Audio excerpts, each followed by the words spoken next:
என் ஒரு துளி வேர்வைக்கு 1 லிட்டர் பால் காசு கொடுத்தது பசுவல்லவா.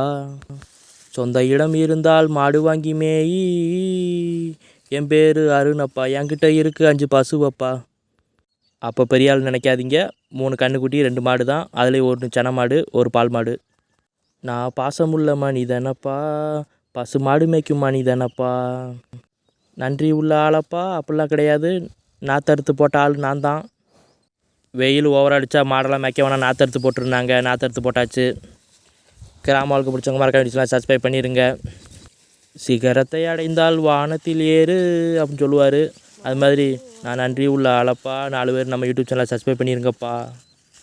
இது எங்கள் வீட்டில் கடைசியாக பிறந்த கன்றுக்குட்டி, அதனால் இதை கணக்கில் எடுத்துக்கல. ஏன்னா சின்ன கன்றுக்குட்டி. இந்த மாதிரி தான் உலகத்தில் நம்ம சின்ன அளவில் இருந்தோம்னா யாருமே நம்மளை கணக்கில் எடுத்துக்கிற மாட்டாங்க. நீங்கள் வாழ்க்கையில் பெரிய அளவில் வளர்ந்து வரணும். எங்கள் தோட்டத்தில் மாடு தான் மெயின் எங்கள் வாழ்வாதாரத்துக்கு.